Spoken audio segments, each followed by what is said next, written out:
I would like to talk about the day in the life of a typical ancient Maya person. I'm Dr. Ed Barnhart. I'm an archaeologist, and I've worked down in Mexico and Guatemala, a lot of other places too, for over 30 years. And over that time, I've done a lot of excavations, various Maya cities, houses, sometimes temples, and I've also met a lot of Maya folks. So, I'm a big believer in that the Maya today are not totally different than the Maya that lived in that same place 1,000 years ago. So we're going to talk a little bit about what was life like as a typical ancient Maya person. So let's imagine that we're in a typical ancient Maya city. Let's say Palenque, since that's where a lot of my work went on. It is a big, beautiful, what some people call ceremonial center, but I choose to look at it more like urban center. Yes, there was a ruling class and a bunch of priests that were conducting citywide business in the middle of the city, but then there was this population that lived around it. And you could see, and I did the map of the place, I could see that as we went out of the city center with the temples and the fancy palaces and aqueducts, that there were also stone buildings out there, which meant that those people had some money. And a radius of stone-built residential complexes was in about a kilometer one way, a half a kilometer the other way, east-west, but it was a big city full of people who were living in pretty nice houses. Those folks were probably the upper class. Those were the guys that were in charge of mercantile things. They were probably fruit vendors, and some of them were probably the top artists of the place that would create the beautiful sculptures, and no doubt there were things made of wood and feathers. Those were the people that were really kind of the,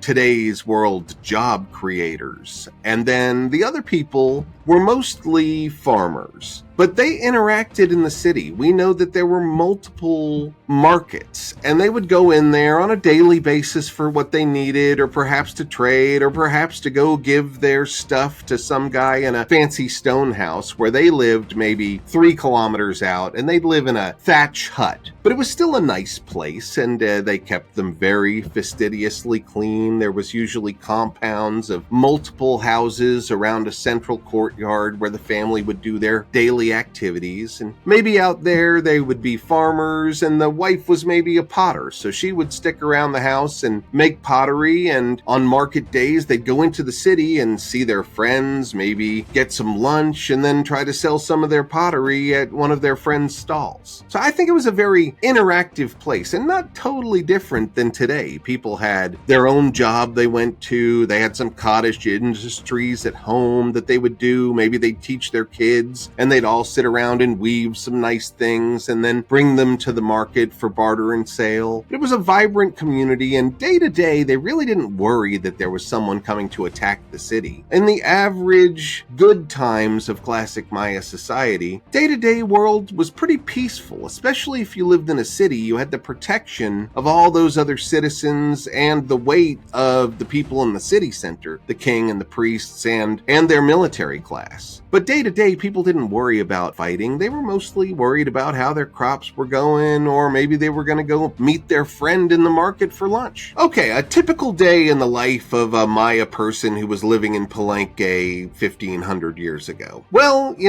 it's the tropics, so the days are very even. Generally speaking, the sun rises around 7 and it sets around 7. But the very first people that would wake up would always be the farmers, just like today. They've got to get out there early as the sun rises and start working on their crops all day. Up in the city, where the people are living in fancier houses, they probably kept more banker hours. They did get up when the sun came up, but they'd hang around the house. Maybe some of their servants would make them some food, and then they'd go to their whatever their job was in town. Maybe they're a priest and they need to talk about ritual schedules, or they're one of the military leaders and they're going to talk about possible threats to the city. Or they're in the merchant class and they're spiffing up their part of the market to receive people around lunch. Because you'd think a lot of people in an urban environment, they're going to come in and interact with each other, get some lunch, buy some things, and then the afternoon begins. Now remember, it's disgustingly hot there most of the time too. So probably in the heat of the day, people probably took it pretty easy. They were probably under shaded trees, doing things that weren't out in the bright sun. By then, the farmers are smart enough not to know and to be in the bright sun. sun, they're working on other things at their house. Then night falls, and again, no electricity, it's all got to be torchlight. People would certainly interact in the town as the sun went down, but if they're anything like the Maya I know today, when I go to little Maya villages, when the sun goes down, it's done. Around 7 o'clock they eat, and then everybody gets in bed, and they're ready to hit it again as the sun rises the next day.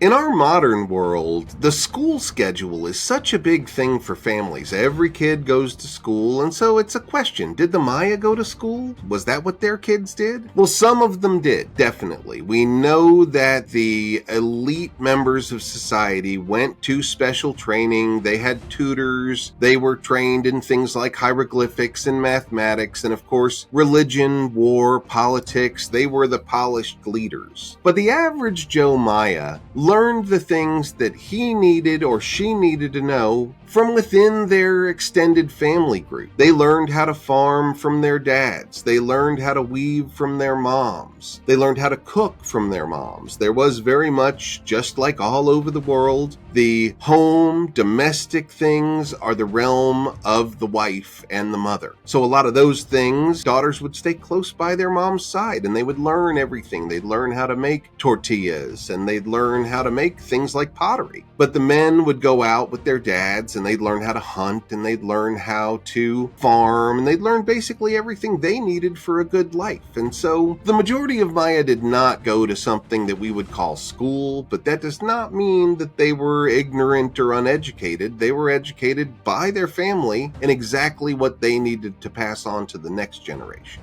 I know that movies and TV like to show ancient societies as these kind of very fend-for-your-life places, but I think that the average classic period Maya city was a pretty peaceful and friendly place most of the time. Part of what they were doing living in the city was living in this big group of people that wouldn't be challenged by outside groups. So the day-to-day Maya was not worried that someone was going to assault the city. They would have plenty of warning for that when, and sometimes it did happen. But the Maya people themselves today are a very friendly, gregarious, family-loving people. They love to laugh, they love to make puns, and they love to be in big groups with each other. I think that the ancient Maya cities functioned in much the same way. In the same way that I can walk into any market in the highlands of Guatemala today and see a lot of people joking around, having fun, tending their babies. I envision the average day in a Maya market in Palenque to be much the same way. A lot of friendly, peaceful, not worried about their subsistence folks. Thanks for watching. If you liked that, here are 2 other videos that you might like as well. Please feel free to ask me questions down below in the comments, and I will answer all of those the best I can, and I'll pick a few for a monthly answer, a long form answer in a video. So, thanks.